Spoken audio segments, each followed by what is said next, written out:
She stood in court not to accept her sentence, but to insist she wasn't responsible, even after previously admitting involvement. The case was shocking. The father of her children had been found dead under tragic and disturbing circumstances. In the courtroom, she broke down in tears, pleading with the judge and the victim's family to believe her claims of innocence, her voice trembling as she tried to explain her side of the story. But I cannot prove my innocence. I am. And I'm not going to stop fighting to prove my innocence. But why did she suddenly change her story?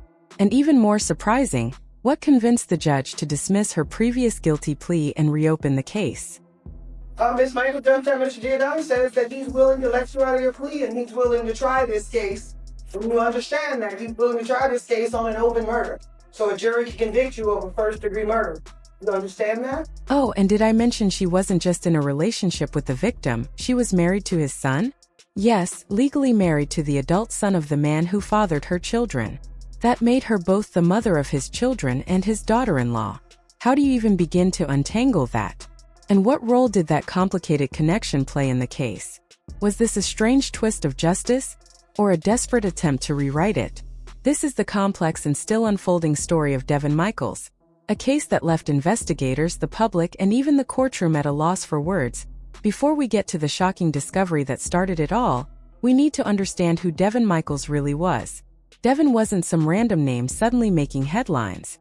She was a young mother in her late 20s, living in Henderson, Nevada, described by those who knew her as quiet, polite, and completely devoted to her children. At first glance, she seemed ordinary, certainly not someone anyone expected to be connected to a violent investigation. At the time of the incident, Devin was legally married to the adult son of Jonathan Willett, the man later identified as the victim. In other words, she was Jonathan's daughter-in-law while also sharing 2 young daughters with him. People who knew them said the situation was confusing long before the tragedy occurred. Some believe Devin married the son for legal or financial reasons, perhaps for housing, health insurance, or paperwork stability. Others thought it was simply part of a deeply dysfunctional living arrangement where boundaries blurred beyond recognition. Jonathan Willett was in his 60s. Devin was in her late 20s. Their connection raised questions in the community long before anything criminal entered the picture. Still, no one could have imagined what was about to unfold in the summer of 2023. It all began with a disturbing discovery in Las Vegas. In August of that year, a passerby noticed a large plastic bin sticking out of a dumpster behind a commercial building. At first glance, it looked like some kind of Halloween decoration, an eerie but harmless fake. But when they got closer, they realized it wasn't a prop at all. What they saw was real, and it would spark one of the most unsettling investigations the area had seen in years. Authorities were called immediately, and it didn't take long for police to identify the victim as 64-year-old Jonathan Willett. The scene was grim, and as detectives worked backward from that discovery, they soon traced the evidence to the home he shared with Devin Michaels. Inside that home, they found more evidence that something horrific had taken place. Jonathan's elderly mother, who also lived there, was the one who first called police after finding her son unresponsive.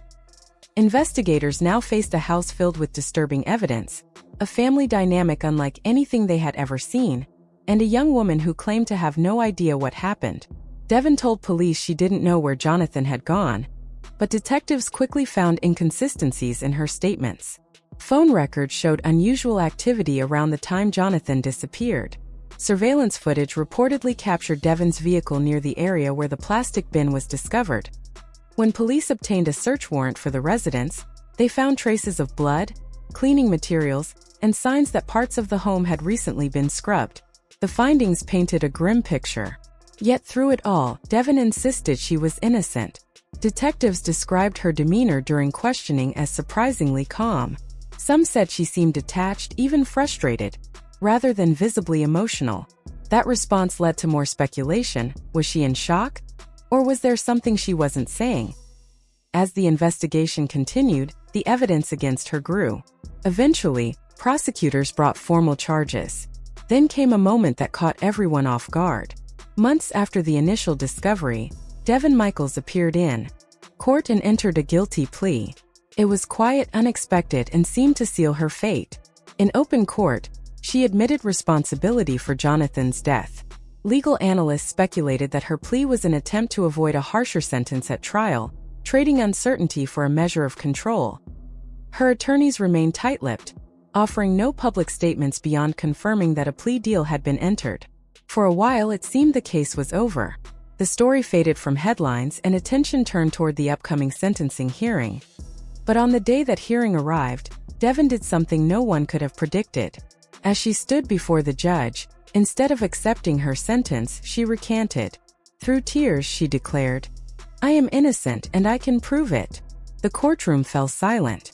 The judge looked on in disbelief. Devon pleaded for the court and for the victim's family to believe her, insisting that her earlier confession had been made under pressure and that the truth had yet to be heard. Her sudden reversal left everyone, from prosecutors to reporters, stunned. Why would someone plead guilty to such serious charges, only to claim innocence at sentencing? Was she coerced? Was it a change of conscience? Or something else entirely? The judge, visibly unsettled, paused the proceedings to consider the motion. What followed wasn't just a procedural twist. It reignited the entire case. Legal experts pointed out that withdrawing a guilty plea after it's entered is rare and requires substantial proof that the plea was made involuntarily, or without full understanding of its consequences. As questions mounted, so did public fascination. How could a woman go from admitting to one of the most disturbing crimes in recent Nevada history to claiming total innocence just weeks later? And if she was telling the truth now, what did that mean for the original investigation? Whatever the final outcome, one thing was clear. The story of Devon Michaels was far from over. It had begun as a shocking crime, turned into an open and shut conviction, and now transformed again into a legal mystery still unfolding in real time. Behind the sensational headlines and courtroom drama was a tangled web of relationships, secrets, and choices that blurred the line between guilt and desperation. And as the court prepared to decide whether to honor her plea or reopen her case, one question lingered above all. Was Devon Michaels a manipulative offender trying to rewrite her own ending? Or a woman trapped in a narrative no one had taken the time to truly understand? Ms. Michaels, what, if anything, would you like to say before I pronounce sentence against you?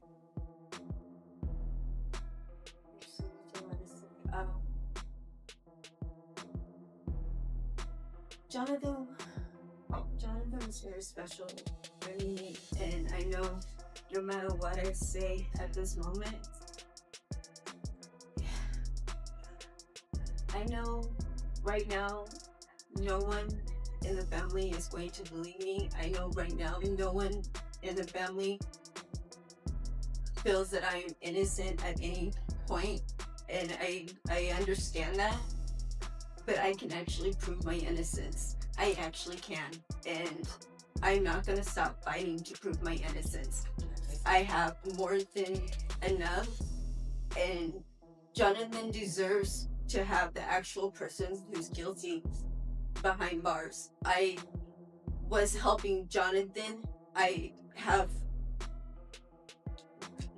can show that I was trying to help him, and this I know is hurting the family, and I can see it in your faces, and I know your hearts are angry, and they should be, and I'm angry for you, and this is not fair to you. This has been dragging out for almost 2 years. It's not fair to you, and it's not fair to his children, any of them, and it's not right. It really isn't. It's not. I've seen so much that it's just terrible. The way that they've manipulated and altered and deleted things is wrong. They should not be able to do it, and they have. And for you to be able to look me in the eye knowing that the things are altered and you pled guilty. Ms. Michaels, you are not to address the state. You are to address I'm not me. addressing You are the state. I addressing apologize. Mr. Adonis. You are going to address me. What do My you want me to apologies. say? What do you want to say to me? My apologies. I wasn't trying to address the state directly. It's just, I just told one thing after another, and I truly believed that we were going to do the right thing, and it just didn't happen.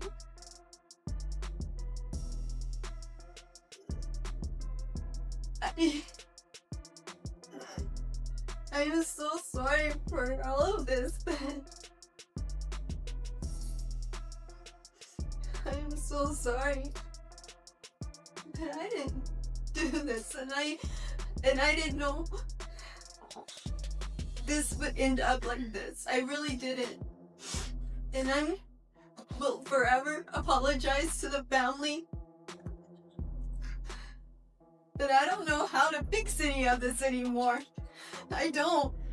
I keep listening to what everyone tells me is the best thing to do. Just do this and it'll work out this way, and follow this advice and we'll do this. And I keep listening to the people because they keep saying this is the best advice. It doesn't turn out the way they tell me it will. And it just gets worse and worse. And I don't know what to do anymore. Later, after Devin finished speaking, the judge, perhaps after reviewing her statement or receiving a formal motion, agreed to let Devin withdraw her guilty plea. That meant everything was reset. No sentencing, no prison time, yet. Now she would be going to trial. People were stunned. Judge, I'm not comfortable with this record. I'm willing to let her out of her plea if the court is inclined. I don't know how to finish this. All right. It's just, this wouldn't be appropriate. I completely understand. Let's go to trial. All right. Ms. Michael, Judge Mr. Giordani says that he's willing to let you out of your plea, and he's willing to try this case. And you understand that he's willing to try this case on an open murder, so a jury can convict you of a first-degree murder. You understand that? Or do you want to talk to Mr. Patrick about it? I don't want to talk to Mr. Patrick. He didn't listen to anything I said. Miss Michaels, I need you to understand what I'm saying to you and answer my question. Yeah, Do you want to withdraw your plea and go to trial? Yes, please. All right. This plea is going to be withdrawn. Ms. Patrick, I need you to have some discussions with your client about Your Honor, I move to withdraw at this time. This case needs to go back to the appointed counsel. Miss I will Michaels, hold on just one second. Miss Michaels, you need to conduct yourself like this is a courtroom. If you cannot do that, then they're going to remove you because I still have business to conduct. Yes, Do you understand? Mr. Patrick? Judge, respectfully, I move to withdraw and have this case sent back to Office of Appointed Counsel. I am not... Later, after Devin finished speaking, the judge, after reviewing her statement and a formal request, agreed to let her withdraw her guilty plea. In an instant, everything changed. The sentencing was canceled, and her case was officially reopened. Instead of heading to prison, Devin was now preparing for trial, leaving everyone in the courtroom stunned. Position to accept appointment on this case should it go to trial at this time. How does someone confess to something like that and then take it back? For many, it felt like a stunt, a last-ditch effort to avoid punishment. Others wondered if Devin had been pressured into pleading guilty from the start. But the biggest question everyone asked was, why would the judge allow it? The truth isn't simple. In rare situations, if a defendant can convincingly show that their plea was made under duress, or without a full understanding of their rights, a judge can allow the plea to be withdrawn. But what exactly was Devin's proof? What was her plan?